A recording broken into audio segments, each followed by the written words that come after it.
ধন সম্পদ ঐশ্বর্য দিয়ে ভগবানকে পাবে না। ওকে পেতে হলে কি করতে হবে মা? ওর নাম ধরে কাঁদিতে হবে। যদি কেউ নাম ধরে ডাকতে পারে, কাঁদিতে পারে, তবে ভগবানের কৃপা লাভ করতে পারে। যার হৃদয়ে ভক্তি আছে, যার নয়নে জল আছে, সেজন্যই একমাত্র গোবিন্দের দাস হতে পারে। আজ আমার গৌরহরি গৌরীদাসের নিকট গিয়েছে। তো গৌরীদাস ত্রেতাযুগের বিভীষণের পুত্র ছিল, তরুণী, যার রাক্ষস কুলে জন্ম হয়েছিল। কিন্তু রাক্ষসের কুলে জন্ম হওয়ার পরও ভগবানের চরণ এমন ভাবে লাভ করেছে। তো প্রভু আমার যতবারে যুগে যুগে অবতীর্ণ হন, ততবারই তার ভক্তকে সঙ্গী করে নিয়ে অবতীর্ণ হন। তাই গৌর হরি বল। যদি ভক্তির মতো ভক্ত হওয়া যায়, রাক্ষস কুলে জন্ম নিয়ে ভগবানের চরণের দাস হয়েছে, আমরাও তা হলাম মানুষ।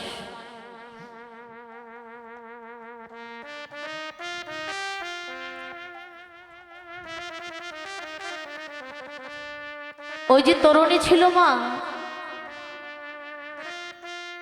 ভগবানের চরণে যদি সন্তানকে নিবেদন করতে হয়, তো সেইভাবে মা বাবাও হতে হবে। হ্যাঁ, আমাদের মতো হলে তো আর হবে না। হবে? আমরা কি পারবো নিজের সন্তান ভগবানের কাছে দিতে? পারবো? পারবো না। নিজে মরে যাব, তার উপরে সন্তানে দেব না। এমন এক রাম ভক্ত ছিলেন বিভীষণ। তার স্ত্রী যখন 5 বছরে ছিল তরুণীর, হ্যাঁ 5 বছর বয়সের সময় মা বাবা দুজন মিলিত হয়ে রামের চরণে অর্পণ করেছিলেন। রাম রাবণের যুদ্ধ হয়েছিল বনে, শুনেছে। ছোট্ট তরুণী রাবণকে গিয়ে বলেছিল, জেঠু শুনেছি বনে নাকি রাম নামে ভগবান এসেছে, ওর সঙ্গে যারা যুদ্ধ করতে যায় আর কেউ ঘরে ফিরে আসে না। আমার মনে হলো আমি যদি একবার ওর সঙ্গে যুদ্ধে যাই, আমি চিরটা দিনের জন্য জয়ী হয়ে গড়ে চলে আসবো। তাই গৌর হরি বল। তো যখন এই কথাটা বললে, তো রাবণ রাজা বলল, বাবা তুই হলে মা বাবার একটা মাত্র সন্তান, মাত্র 5 বছর, তুই এতটুকু বুঝবে না। আর মা যদি আদেশ না করে, তাহলে কখনো বনে তুমি যেও না। তখন তরুণী বলল, জেঠু আমার মনে বাসনা জেগেছে, আমি রাম নামে ভগবানের সঙ্গে যুদ্ধে যাব। তবে আজ আমি যাব, মায়ের আদেশ নিয়ে আমি বনেতে পা রাখব। মায়ের কাছে গিয়েছিল মা, 5 বছরের শিশু। তখন সেদিন মায়ের কাছে গিয়ে বলেছিল, মা শুনেছি রাম নামে ভগবান নাকি বনে এসেছে, ওর সঙ্গে অনেক যুদ্ধ করতে গিয়েছি, কিন্তু কেউ নাকি জয়ী হতে পারেনি, সকলে পরাস্ত হয়ে গিয়েছি। আমার মনে সাধে জাগলো, আমি যাব, রাম নামে ভগবানের সঙ্গে যুদ্ধ করব, যদি তুমি আমাকে বিদায় দাও। হরিবল হরিবল। মা তো চমকে উঠেছে। তরুণী একবারই বলেছিস আর বলিস না। তুই জানিস না বাবা, ওই রাম নামে ভগবানের কাছে যে একেবারে পৌঁছাইতে পারে, যদি একেবারে কোনো ভক্ত এই জগতের কেউ যদি একেবারে ভগবানের কাছে যেতে পারে, তরুণী রে একবার যে জনা তার কাছে চলে যায়, সেজনা যে আর ঘরে ফিরে আসে না। তরুণী তুই আমার একটা মাত্র সন্তান বাবা, আমার এই দেহে প্রাণ থাকিতে তোকে বনে যেতে দেব না। মা আমি তোমাকে কথা দিচ্ছি, আমি যাব, ওর সঙ্গে যুদ্ধ করব। আর আমি এমন যুদ্ধ করব, চিরটা দিনের জন্য আমি জয়ী হয়ে যাব। তাই গৌর হরি বল হরি বল হরি বল।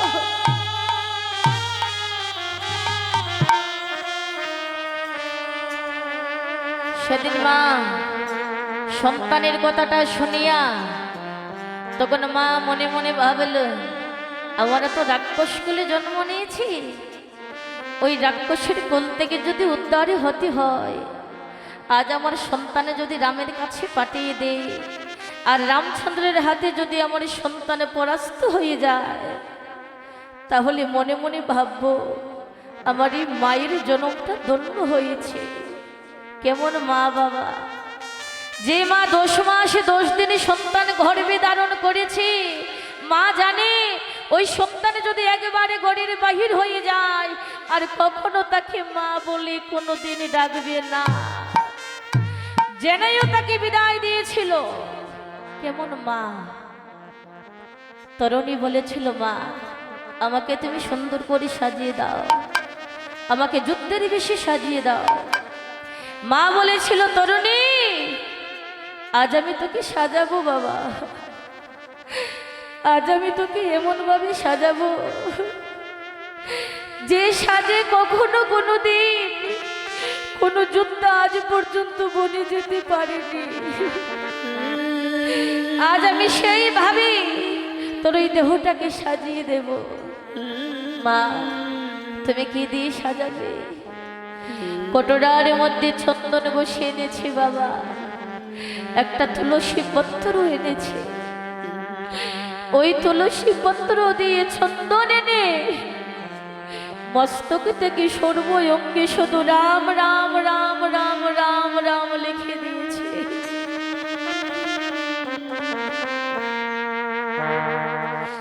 তরুণী বলল, মা তুমি আমাকে যুদ্ধের বেশি সাজাবে না, আমার এই সর্বঙ্গে কে লিখে দিয়েছো?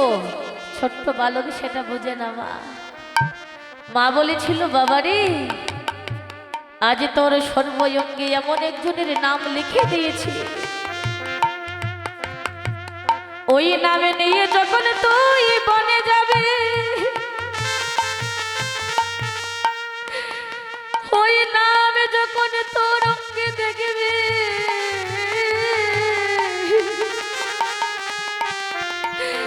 তোর সর্বঙ্গে আমি তার নাম লিখে দিয়েছি।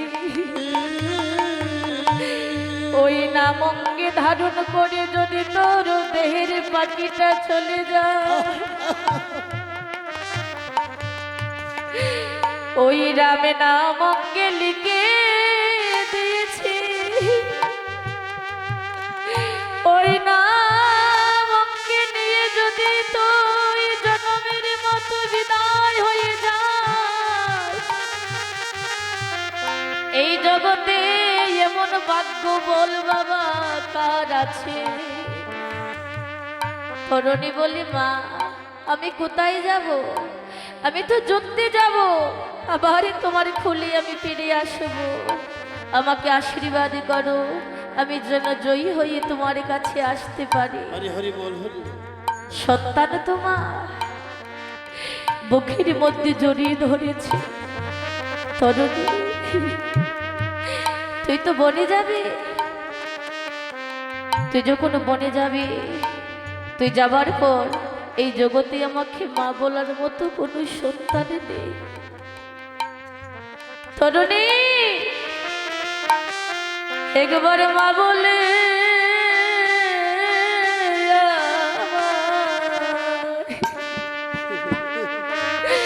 আমার ডাকের শুনি,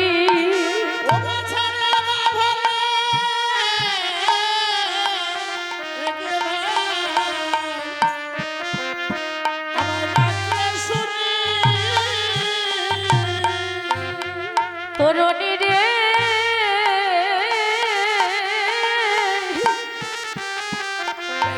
একবার মা বলে আমার ডাকে রে শুনি,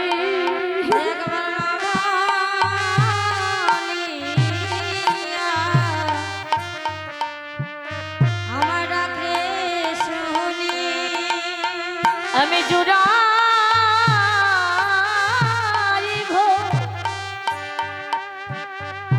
আমার এই তাপিতি পরানি একবারে মা বলিয়া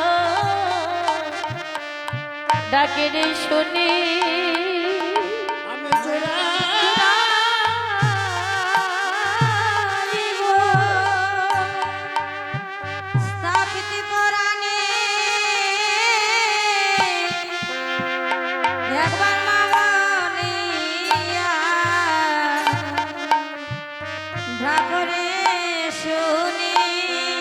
তরুণী, এই জগতের মধ্যে মা যে জনা সন্তান হারা হয়েছে, যে মা বাবারে পুত্র হারা হয়েছে, ওই মাই জানে সন্তানের যে কত জ্বালা কত বেদনা।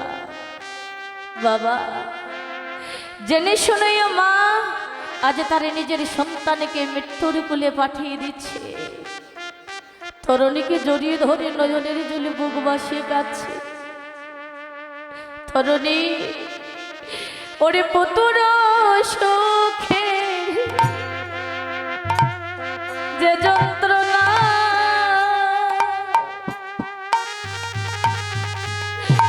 ও বাগিনী মাবি হলে কেউ জানে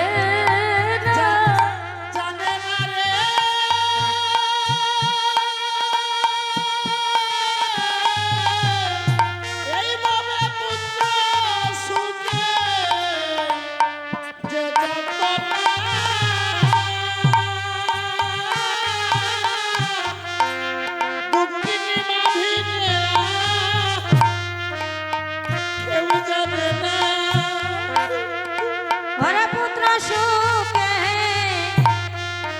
ওরে যে যাতনা,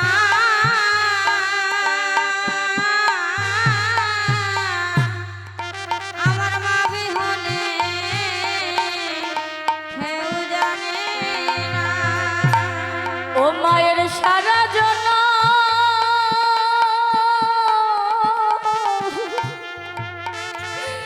জলে গইয়া গইয়া গো, মায়ের সারা জন্মে জলে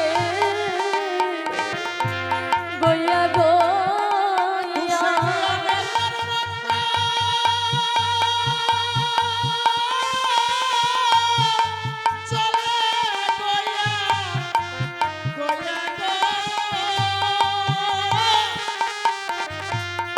ওগো সারা জনম জলে গইয়া গইয়া। ছোট্ট তরুণী মায়ের চরণে প্রণাম করি বলে, মা আমাকে আশীর্বাদ করো, আমি যেন যুদ্ধে জয়ী হই আবার ঘরে ফিরে আসতে পারি। মাথায় হাত দিয়ে মা আশীর্বাদ করল। তরুণী, আমি তোকে আশীর্বাদ করছি বাবা, আমি তোকে ওই আশীর্বাদ করে দিচ্ছি, আমি যার কাছে তোকে জনমের মতো পাঠাচ্ছি, ওই প্রভু যেন কখনো কোনো দিনই তোকে সঙ্গ ছাড়া না করে।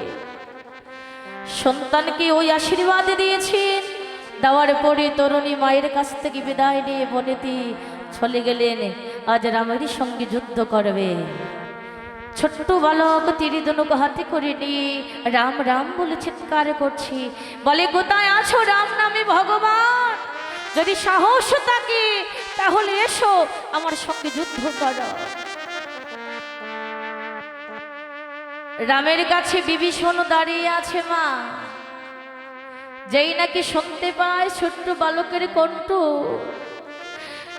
ওই কণ্ঠটা শুনে যখন বদনটা তুলে তাকিয়েছে, ওই বনের মধ্যে তাকিয়ে দেখতে পায় তার একটা মাত্র সন্তান আজ তরুণী বনের মধ্যে তীরধনুক নিয়ে দাঁড়িয়ে আছে।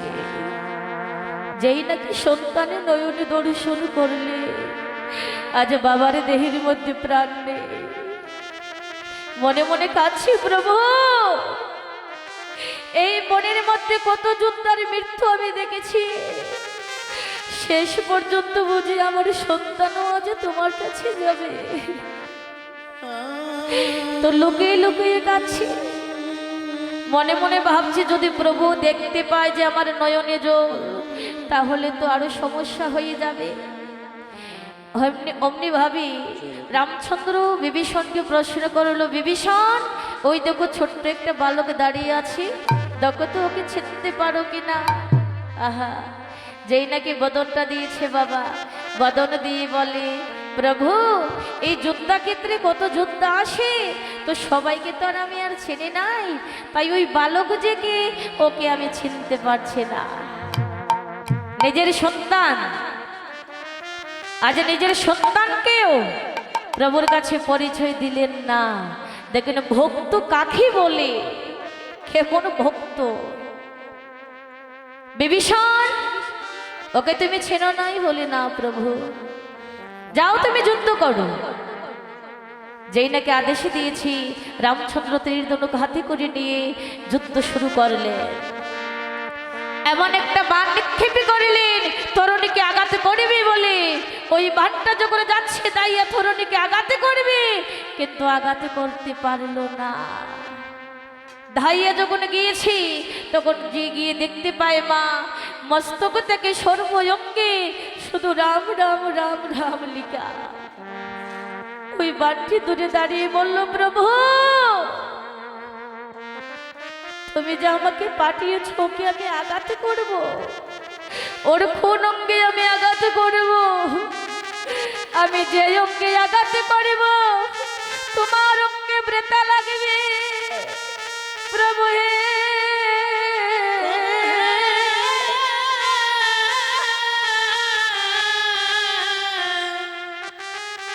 আমি কত যোদ্ধা দেখেছি প্রভু, এমন যোদ্ধা তো বনে আজ পর্যন্ত দর্শন করি না।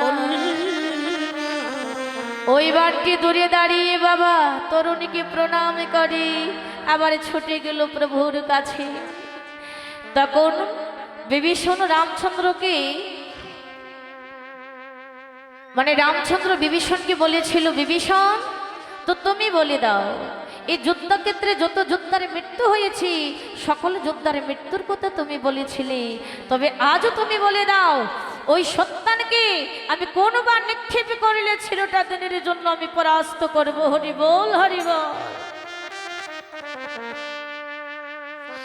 প্রভু আজ বাবা হয়ে নিজের পুত্রের মৃত্যুর কথাটা বলে দিলেন। আহা কত যে কষ্টে। প্রভু ওকে যদি তোমাকে বোধ করতে হয়, তবে দেখো প্রভু ওই যুদ্ধক্ষেত্রে কিন্তু কত যোদ্ধা এসেছিল, কিন্তু কোনো যুদ্ধ আসেনি তোমার এই সর্বঙ্গে তোমার নাম লিখে। একবার ওর দিকে নজর দিয়ে দেখো, ওর মস্তক থেকে সর্বঙ্গে শুধু রাম রাম রাম রাম লিখা। তবে হে প্রভু ওকে যদি তোমাকে পরাস্ত করতে হয়, ওর অঙ্গে তোমাকে বৈষ্ণবী বাণ নিক্ষেপ করতে হবে। বৈষ্ণব বাণের কথাটা বলে দিয়ে বিভীষণ অনেকে দূরে চলে গিয়েছে। পুত্র সুখে আহাকারে করে চিৎকার করে কাঁদছে। রামচন্দ্র বৈষ্ণবী বাণে যেই নাকি নিক্ষেপ করিলেন, ওই বৈষ্ণবী বাণটা যখন গিয়েছে কাছে, অমনি ভাবে কাছে যখন গিয়েছে সর্বঙ্গের দিকে নয়ন দিয়ে তাকাচ্ছি, কোথায় রাম নাম লেখা নেই, সর্বঙ্গে রাম রাম লেখা। মনে মনে ভাবছি আমি কোথায় ওকে আঘাত করি। যেই নাকি ওই কণ্ঠ দেশের দিকে নয়ন দিলে, ওই কণ্ঠের দিকে নয়ন দেখতে পায় কণ্ঠের মধ্যে রাম নাম লেখা নেই। ওই ভাটটা ধাইয়া গিয়ে যেই নাকি কণ্ঠের মধ্যে আঘাতে করিল, অমনি ভাবে মস্তকটা চেতন হয়ে মাটির মধ্যে পড়ে গেল। আর মাটির মধ্যে পড়ে কাটা মাথা রাম রাম বলে প্রভুর চরণে গড়াগড়ি রে।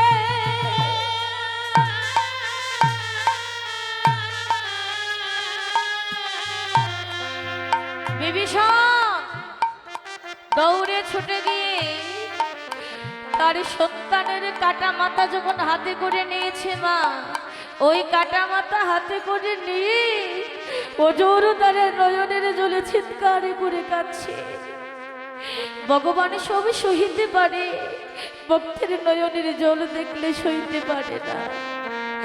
রামচন্দ্র তীর ধনুক হাত থেকে ফেলে দিয়ে বিভীষণকে জড়িয়ে ধরলেন। বিভীষণ কত যোদ্ধার প্রাণ গিয়েছে, কোনোদিনই তোমার নয়নে জল দেখিনি, আজ তুমি এমন ভাবে তুমি কাঁদছো কেন, কি হয়েছে? আর হাতের মধ্যে ওই কাটা মাথা কেন তুমি নিয়েছো প্রভু?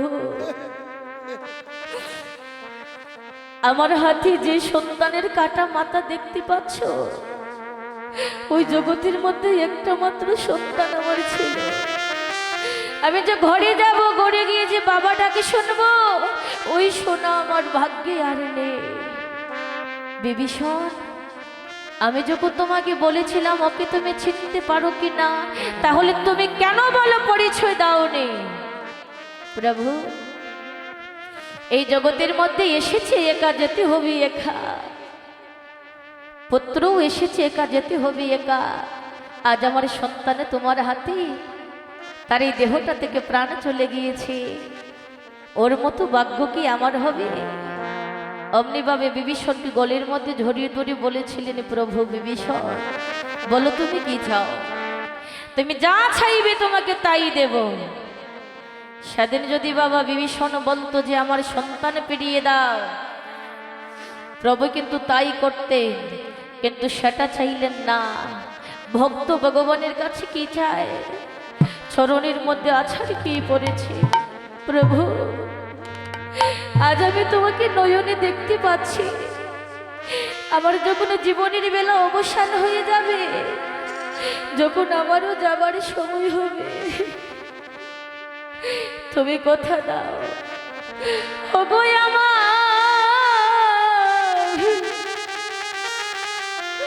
আমার মরণ কালে একবার দেখা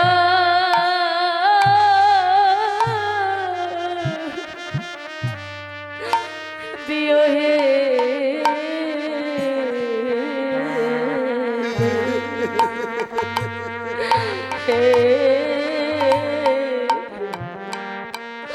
ও গো দয়ামা, ও আমার মরণ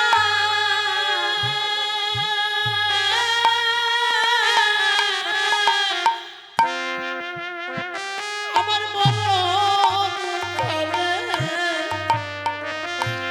আমার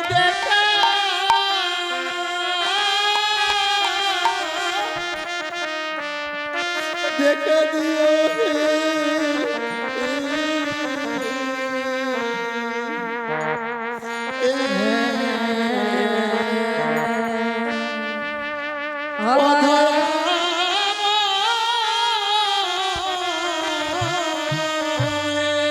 ও গো প্রভু আমার মরণ কালে একবারে দেখা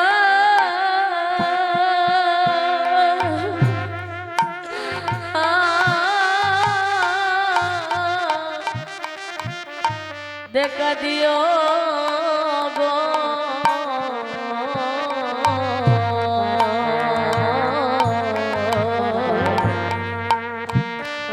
ও গো প্রাণ, ও দয়ামা,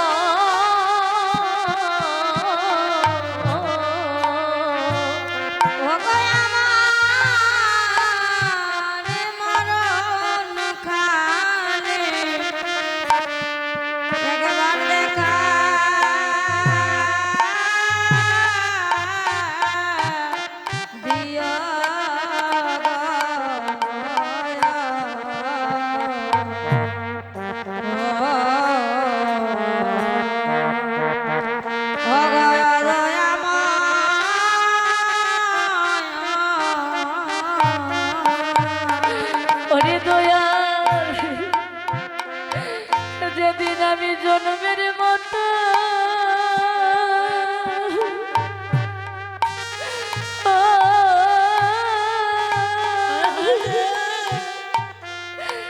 আমি বিদায় হইব গো, ও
দয়াল তুমি সেদিন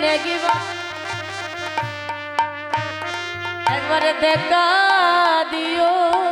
ওরে সেদিন আমার দেখা দিও। তুমি সেদিন আমায় দেখা দিও। ও তুমি সেদিন আমায় দেখা দিও। যেদিন আমি ভব পারি আমি একা থাকিব, সেদিন আমায় দেখা দিও। ওরে বাবা, আমি একা থাকব। ও সেদিন দেখা দিও। আমার প্রাণ যেন যায় তোমার ওই নামে,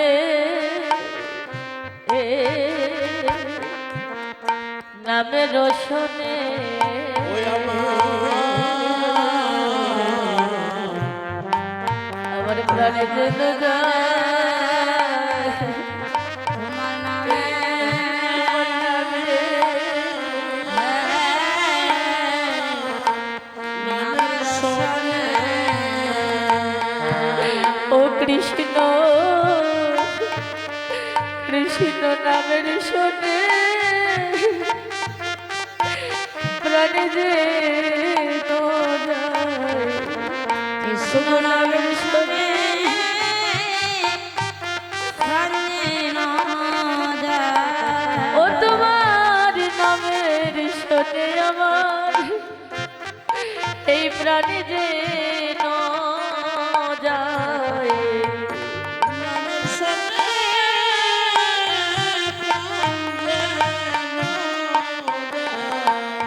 তুমি ওই আশীর্বাদ করো আমায়, নামের শোনে প্রাণে চলে যায়। আশীর্বাদ করো নামের শোনে প্রাণে না যায়। সবাই প্রেমানন্দে হরি হরি বলো মা হরি। নামের শোনে প্রাণে না যায়। নামের শোনে প্রাণে না যায়।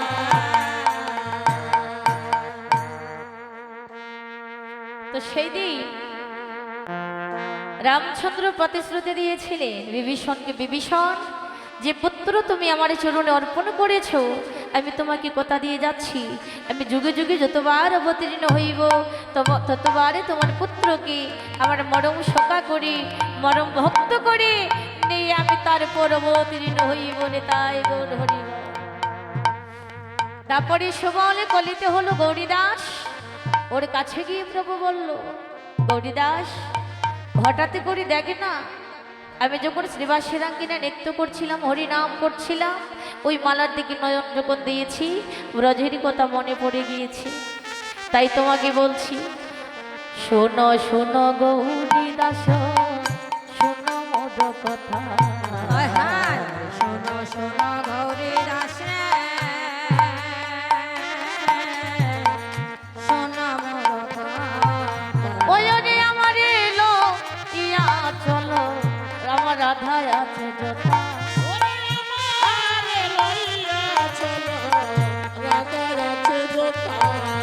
ওরে আমার এলো ইয়া চলো রাধায় আছে যথা। ওরে আমার হইয়া চলো রাধায় আছে যথা। ও ভাই গৌরী দাস আমায় নিয়ে চলো রে, ওরে গৌরী দাস আমায় নিয়ে চলো রে। ওরে গৌরী দাস আমায় নিয়ে চলো ও রে। ভাই গৌরী দাস আমায় নিয়ে চলো রে। আমার রাধারানী যথায় আছে রে, গৌরী দাস নিয়ে চলো রে। ওরে আমার রাধারানী যথায় আছে রে,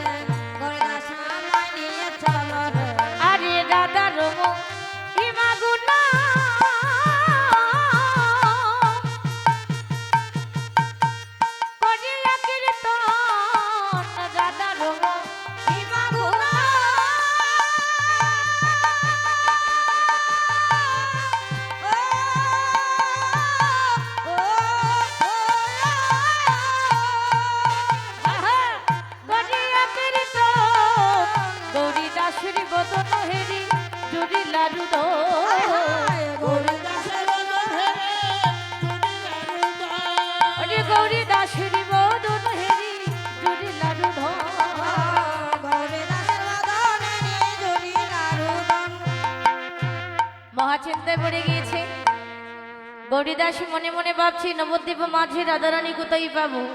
রাধে রাধে। নবদ্বীপে রাধারানী আছে। রাধারানী স্বরূপিণী গদাধর দাঁড়িয়ে আছে প্রভুর কাছে। ওর দিকে যখন নয়ন দিয়েছি, প্রভু আর রাধারে ভাবে বিমূঢ় হয়ে আছে। হ্যাঁ, তখন গৌরীদাস মনে মনে ভাবলি, তো এবার আমাকে চিন্তা করে দেখতে হবে। হ্যাঁ, খুঁজে আমাকে দেখতে হবে রাধারানী কোথায় আছে। প্রভুর চরণে শরণাগত হয়ে তখন কি করলি, রাধারানীকে মনে মনে করছে।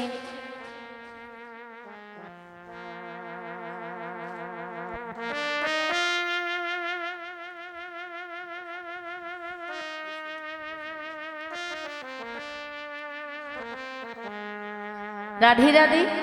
তো সতী সজ্জন কৃষ্ণ অনুরাগী ভক্তগণ, আমার গৌর অনুরাগী অনেক ভক্তবৃন্দের আগমন হয়েছে। তো আমার যে ভাগ্যবান দাদা এত সুন্দর একটা হরিনাম মহাযজ্ঞের আয়োজন করেছে। তো আপনাদের সকলের জন্য প্রসাদেরও আয়োজন হয়েছে। তো যারা যারা প্রসাদে পাবেন ওই সামনে